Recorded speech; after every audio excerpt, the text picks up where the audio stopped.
Hey, everybody, welcome back to the Winner Circle. I'm here today with Faruk from Eversana. He is the CIO, and they have just won yet another AI Excellence Award. And he's going to walk us through how to really implement AI in the enterprise. So, Faruk, congratulations and welcome to the Winner Circle. Thank you, Russ. Hi, I am Faruk Capan. My current title, Chief Innovation Officer of Eversana. We are actually a pharmaceutical commercialization organization.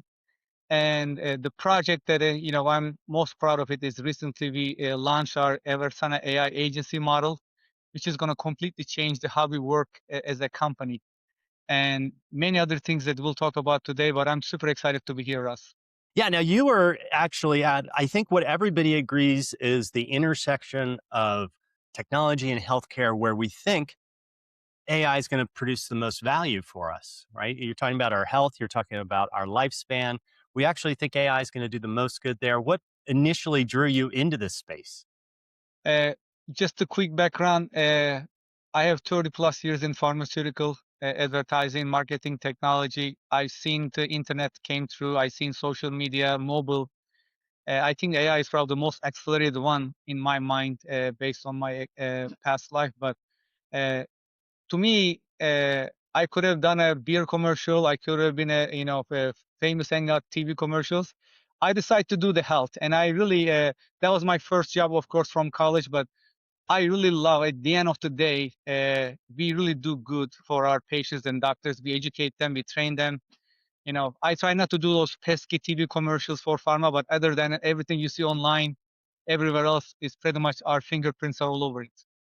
So, you guys are responsible for what you call the commercialization of life sciences or the commercialization of pharmaceuticals.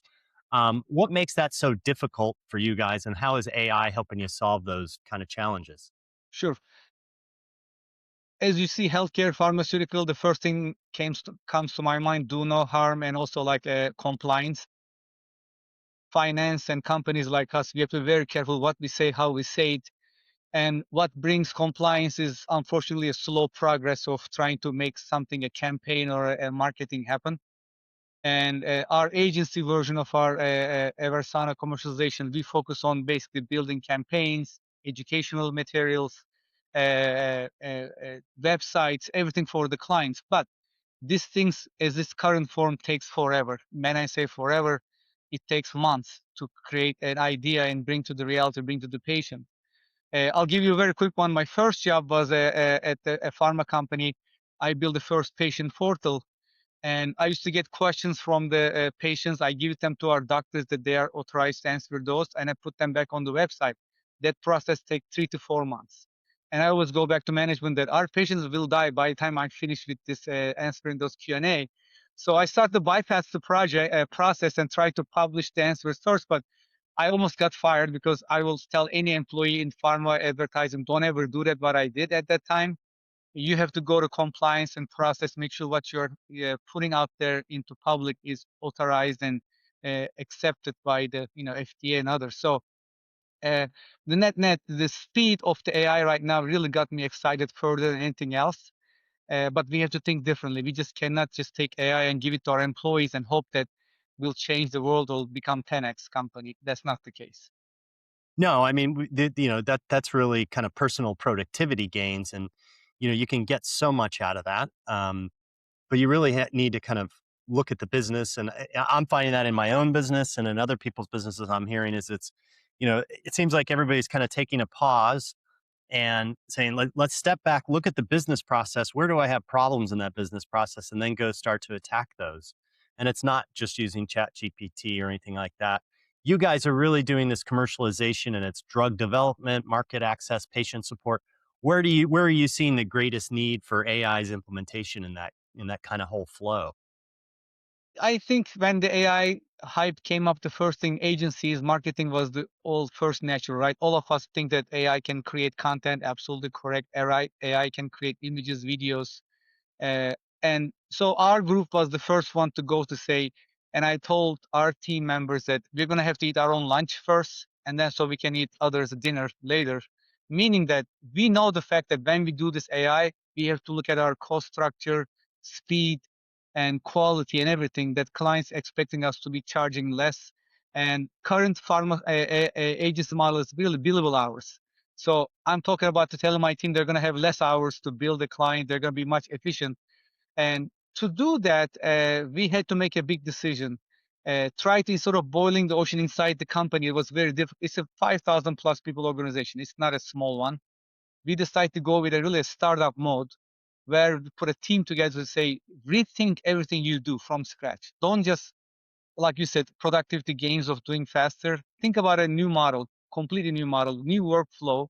And that's why we started initially working on the agency. That was the first one. But as you mentioned, it's not just the agency. Every part of our organization, any organization is going to be impacted by AI. But like your point, pick the pain point and try to really rethink completely a new model, not just try to put holes and let's fix this a couple of the pain points first. So Yeah, I like that startup mentality because it does give you that fresh perspective, right? You're kind of, it's like, how would I do it if I had all these other resources? And it allows you to kind of step back and rethink that. And you guys are I mean, it's such a complex marketplace with data all over the place, regulatory issues. How are you managing all that complexity, even in that kind of startup world, with the AI? absolutely. That's why actually we have a model called human in the loop. It's not that it's a very common term, but we put some really very tough goals to our teams. We said 80% of the activity needs to be done by AI, 20% will be done by humans. And that is a very high quality decisions, guiding the AI, let the AI do the actions, but then humans actually in the loop expertise of medical, regulatory, creative strategy. Those are the people that in the loop humans that we need them still guide our platform. And we also go from and it still needs to be compliant, right? Everything we do. So we actually current processes, Russ, is it's a hierarchical, also like almost like linear. You have an idea, you put into a research, then you come up with the concepts, then you go design them, then you send them to approval, then you productize them, meaning that you make the HTML, you make the codes, you put into the market media, and get the loop. This process I'm talking about 4 6 months, and in pharma because of what we have to go through the steps and compliance. Now the new model, I said 80% AI, 20% human. And also give you another idea, I apologize. The number of people touches the project in this pharma marketing might be 50, 60 people. I'm talking about the medical person, HTML person, maybe a person in India, quality people everywhere, account people, project managers, and bunch of different vendors touching this project too. You're not just the only one. Versus we are telling our clients now, instead of 50, 60 people, you'll have a 5 to 10 people maximum touching this project as a human, but they are really good humans that they know what they're doing. Basically, they're specialists. So you've spent time kind of in this startup mode, looking at kind of what's working, rethinking it. What does that AI powered platform actually look like inside of the organization? Yeah, I think what once we build a platform, by the way, we partner with Google. We'll talk about this a little bit later. It's important. We have large clients, and large clients want scale, large client wants security, large clients wants compliance. So you just cannot be overnight success as a startup company. So you have to provide all of those values to your clients too and guarantees. So we actually put the startup mode, and actually we told the startup to say, you're not only building the product or platform, you're responsible even selling this thing and starting to go to existing client and new clients. Make sure we educate them. Russ, we had amazing success. This project is only been launched last August. It's about 8 9 months, I think, and we have 165 clients approach, potential clients we talked to. We already have a 10 15 of them already either piloting or working this project with us with the platform, and we are actually slowing us down to make sure that we can actually convert our existing clients into this platform correctly, because it still requires people coordination, transformation. It's just not a easy switch button to say here's how you transform to a whole new workflow model. Well, and from what I read through your nomination, you're not just automating, you're really orchestrating this whole kind of life cycle flow through. So you've really taken the time to, not just to break it apart and make it better, or make it faster. You're really working to make the whole orchestration layer different. right? So can you explain what that means kind of in practice? Sure. So it's not, these are a bunch of simple codes or snippets that prompts that you put into a wrapper. That's not the case. Your point is well taken. It's basically the system does three things very important. One is the initial project strategy, peer research, all the analysis of the competitor analysis, all kind of a market analysis, what happens. We analyze all those things in this part of the system. The second part, your point, is orchestration. Okay, what's my creative, what's my channels, what's my patient journey, what's my doctor's, the needs, and then what are the campaigns or what are the journeys I need to build, and finally actually make sure in this process everything is compliant. By the way, a compliance agents checking everything we do at the beginning, so when we get to the compliant portion, is really easy breeze for us to pass through that test. And then finally also we are even working to be able to, I will say, not to even press a button and be able to go to the channels to say, here is the Facebook ad, here is the banner ad for this, here's the emails, and then orchestrating whole thing, make sure also loop is coming back to us to say what's working. Instead of waiting for months to say, did this campaign successful, versus will be in days and hours to say it's working or not right now. So that's really the whole system, is orchestrating the whole marketing from ideation to execution. Actually, that's what it does. And it's very important to make it end to end. Because if you really do what the clients right now want to do, a point solution, let me do an agent to build banners. Let me build an agent to do one thing. That is really in the long term is not a 10x solution, because you are improving little things. But if each agent, if each system improves each other and help each other what to do next, it's much better solution than just picking up a workflow and fixing one thing in it. Yeah. Now you guys are in a very highly regulated environment, healthcare, and it's really not a place you can afford to make a mistake. How did you approach kind of building that trust layer in, and walk us through kind of your decision to pick Google and how that partnership works? It's very important. I think I kind of make that Google brings the brain and will bring the body parts and everything, because we kind of use the term we pharmatize AI. Obviously, Google trusts us from our expertise in the pharmaceutical marketing and advertising commercialization, but Google also brings scalability, security. So, for instance, we work with the Google engineers together to build a system from day one to make sure everything we are building is safe and secure. We use their own security checklist and company to check our work, because we deal with patient data, we deal with doctor information. So as you can imagine, one wrong information goes out, one wrong message goes out to somewhere, we are going to be liable and important. So uh, we build also the compliance into our system from the beginning, as I mentioned earlier. So everything we do, we check our claims and every data first before we even start a project, make sure what we are doing even compliant. And so that there is not like going back and forth with the medical, regulatory, legal teams.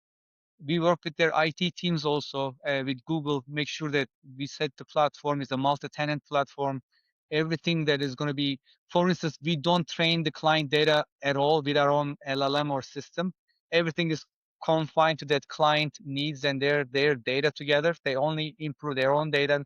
We don't look at their data, try to improve our solution. So we put a lot of effort to make sure that client can trust the solution as theirs, because at the end this platform goes into the client's area, then they start to work with it as well, not just us as an agency. So it has to be 100% secure. 100 I mean, I don't know, I can say 199.999% uptime and security, and compliance needs to be built in.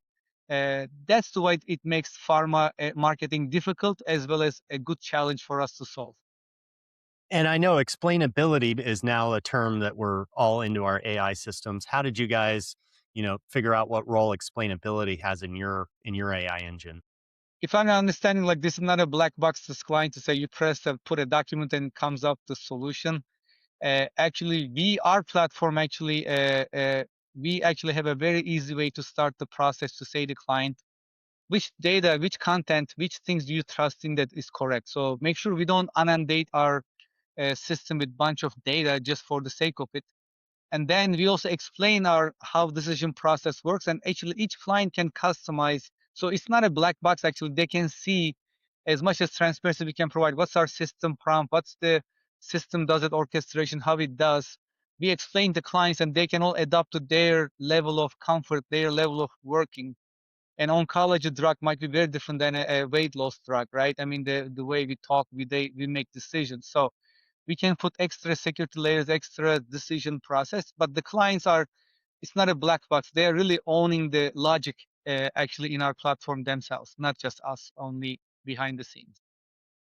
As we talked about earlier too, you're doing this whole flow through kind of, bringing the product to life, and then going through into the kind of the patient engagement and support process as well. What sort of measurable impact are you seeing from this new AI, from the Eversana AI? Definitely. From the agency perspective, as I mentioned to you, 80% is it's at least double the triple the speed of what we do. What makes me excited, waking up in the morning, when we used to go to client startup, do a onboarding. This month we're going to onboard and do this. Right now, in 1 month time frame, actually, Russ, we can do the whole project. But I'm not telling every client yet because they're going to be expecting, hey, then then let's do it in a month. Of course, we do it in a month, but we need the client to adjust to this speed as well. Too, it's going to take some time to get them to that to that level. And at the end, it is super exciting because 80% AI, really, that's what we are sticking to our story, that we're going to do 80% and 20%, much less people touching the project. Decisions going to get faster. And we have some data points that we're already making, like uh, 30% cost saving from the get-go. Like, once they adopt our platform, they're changing 30% cost savings, and they can use that money for more media, more, I mean, you More AI, more tokens. yes, true. We are watching that very carefully, actually, because we have some really good ways to do that economically. But what I meant to say, personalization is very difficult to do in pharma because you can only create 3 email template or 3 emails in a project. Now, if the client wants to do 50, one-on-one, n equals one, they can do it because we can help the medreg regulatory process to understand how this is going to work. I mean, you might think that personalization, Faruk, is like so 2000s. In pharma, though, we still have struggled with being able to customize, personalize these things because of the limitation of the compliance issues. But today, with our platform, we can actually talk to Dr. Russ directly, exactly what he's looking for, what he's asking for, rather than standard template emails we're sending them today. Right. Well, that kind of goes towards the experience, right? The experience for the patients, for the providers.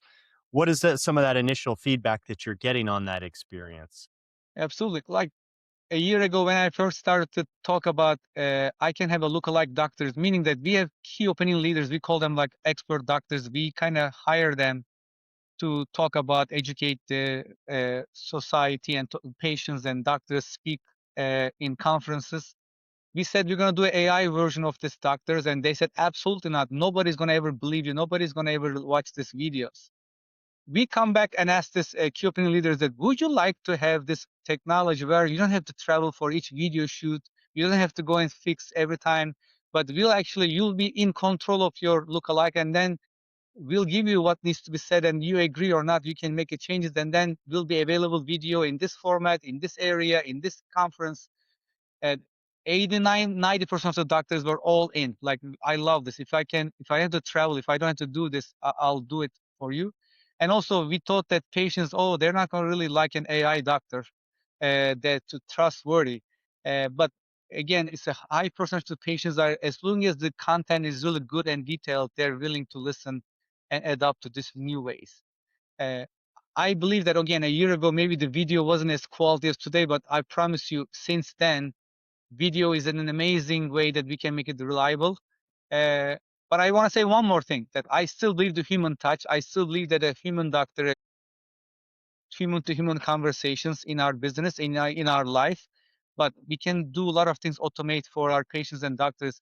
You want to really wait on a phone call for 10 minutes on a customer service to find out about your insurance information, or you want to instantly help you with your insurance question and eligibility or pre-approval. I can get those things done in seconds for you as a patient.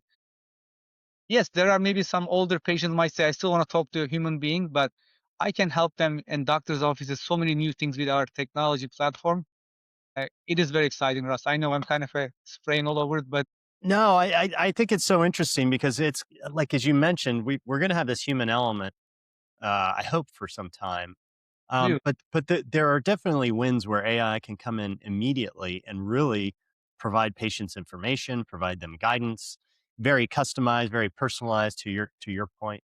And so I think there's going to be this blend as we kind of evolve into this new world, right? I could see us having AI doctors, a few years from now or decade from now.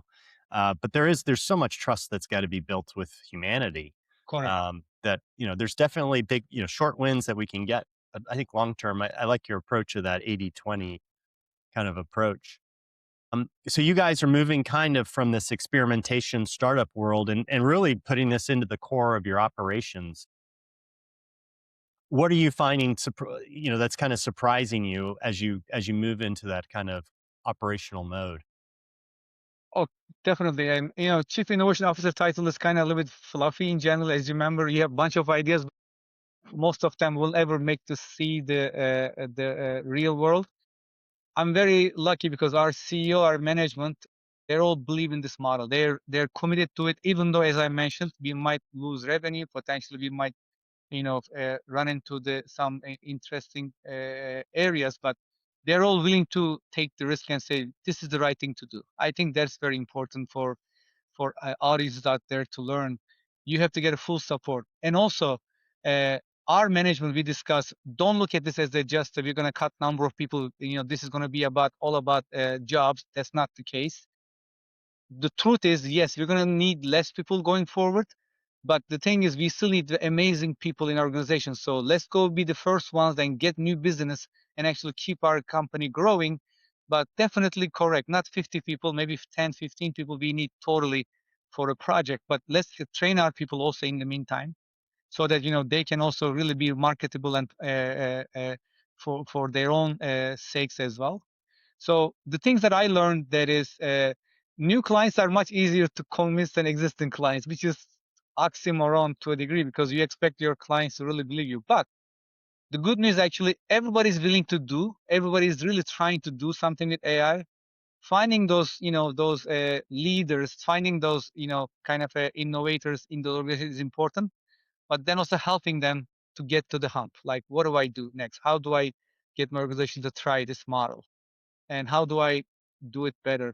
And there's also another thing that a lot of companies wants to own building AI themselves. They think this is a very core functionality, and they're right. They need to be able to learn. They just cannot go find another SaaS company to say, "Give me AI is the solution," because some of them are thinking actually maybe SaaS companies are very vulnerable now.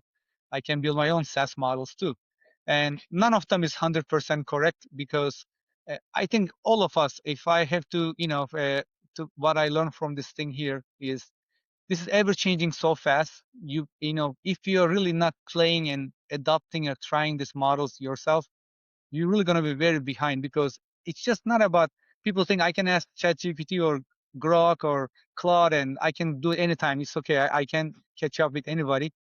There's so much learning, Russ. You've been mentioned about your own experiences. Like idea one thing, building into real life is very different. I learned selling is different. Getting the client transformation. How do I transform the client? Because I just cannot do it by myself from my own side. Uh, Lots of Yeah, learning. yeah. Now you mentioned something a minute ago that as your fluffy role as a chief innovation officer, um, you get to kind of you get to you know throw darts at a dartboard, right? You get to see what sticks, right? Spitball a little bit. How do you prioritize what you build versus what you ignore? One thing very different than us, we have a P&L actually, Russ. Our innovation team is profitable. Our innovation team, definitely your point. We are the kind of a sphere of the organization. The client asks, I want to do market research online. How can I do it with AI? Right? So is this a good idea, bad idea? We go do our own, just typical as startup. Is this what's in the market? Who's out there? Is this feasible? Clients willing to do it? And we basically take a risk on this thing and evaluate just like another startup as a real company. Are we going to be able to make money? Are we going to be able to really do this? And and then take that project and run through the initial POC, like just a simple model, get a client feedback, and then iterate. So our difference is we are accountable for our own actions at our own department, and we have to be throwing those darts very carefully. Yeah. It's just, I struggle personally with, I come up with great ideas. I do so say myself, uh, for how to improve the business or how to move something along, improve it. And there's just so many opportunities. It's almost hard to prioritize. And that's where I think your startup approach is really interesting, because instead of just, going after, little projects that you might mount up to something large, you really took that thing and broke it all down and decided, let's re-architect it. So we have other kind of medium and small, chief innovation officers that also have the title of founder and product manager and marketing manager and public relations professional and operations manager and everything else. Um, what advice would you give to them to really kind of start to develop their plan and to really kind of rethink how they're attacking AI? Uh, I just want to make sure that we didn't do AI for the sake of technology or for innovation. We definitely see what's coming. So you need to be convinced about your convictions and where the market needs to go or is going to go. That's one. Second, it's a business. It's not just let's do this. You have to take an effort to put a business plan together. As I mentioned, we need to have a profit and loss. How much I need to invest in this thing? How long this will take me there? And also, pilots are very dangerous word for innovation officer, because pilots will never, if you call it pilot, it will never go beyond, because you are really restricting yourself to one small pilot. But in real life, it might be very different. And also to get support. Uh, Ours was, as I mentioned, our senior leadership bought into this vision first. Like they really know that AI is going to influence our businesses, our service businesses, and they're willing to take the risk. So we have to go sell it up and sell it down as well too. So uh, and having that P&L, profit and loss approach to your business, it's very healthy, because at the end, it's very difficult to convince that if you're committing yourself to say, I'm going to able to influence this business by X% and grow this business double, I'm going to increase the margin. Very hard to go against this innovation. Otherwise, all of us are scared about change. All of us are in nature that worry about these changes, especially the bigger the organization, the your job is. If you can convince a small, leadership to say, can we do this as a startup? Can I be free to have this, promote this, sell this, and be accountable for it? That makes it very different. I don't think it's going to apply to every model, by the way, because Russ, sometimes all you need, maybe not at this approach. You might want to say this is like a, people call it small I, big I invention in, or you can also do a, say, all we're going to do a simple project and still make a big impact in the organization. But for AI type of projects, I will highly challenge the companies to think completely a new business model. We have to think that way. That is very scary, but that is the, in my mind, most important thing to do. So now that you have this kind of new model, and you're working to scale it out to your other customers, Yes. what are you looking at next? How do you top that? Oh, ideas are, as you know, Russ, for innovation offices, ideas are great. No, first thing first, we are implementing it, make it real. We have a budget. We have number of clients that we need to convert this year, number of new clients to attain. And also, by the way, I'll just say something very interesting. The new software development is very different with AI. It's not about this all software development lifecycle. I'm going to first get the idea, put them into the queue. I'm going to wait. I'm going to go build them. And every 2 months, I'm going to check. And every 2 months, I'm going to make a release. Currently, we are making releases weekly and sometimes daily. I mean, that's what another whole thinking that it needs to be changed, because people approach with the old mentality of software development. The way our software is changing weekly, because the clients tell us something or we see something is to change, we go back and to say, hey, this weekend, let's go make this change because it's important for our clients, that existing clients, that I want them to have an amazing experience. And still need to prioritize, because the thing is, ideas are galore, right? I want to make a AI market research. I want to make AI sales rep. I want to make AI this. You have to be very careful that what is feasible, what is realistic, and also what it makes the most important impact existing clients on the system. So we are kind of prioritize them, but we are much faster than any product team out there, in my mind. And most of the AI companies are like us, native ones, but you have to really act differently. Speed is our only friend, because you think that somebody have a good idea, you might catch up with them a year later. I think in a few months, anybody can catch up with you. Anybody can catch up with you. So you have to execute. You have to get enough customers and make them really happy, that so they don't have to switch. And those are all part of my job. That it's not just innovating, putting in the market, but I want to make sure it is successful and constantly iterating, getting better. Well, Faruk, this has been a fascinating conversation. Congratulations again on all the success and all the success you're having with the platform. I love the approach. We couldn't be more thrilled, and we're going to keep an eye on Eversana like we have been. Make sure you guys are staying on course and doing some more awesome things out there. So, thank you so much for being on the winner circle today. Thank you so much, Russ. Thanks for your time. Appreciate it.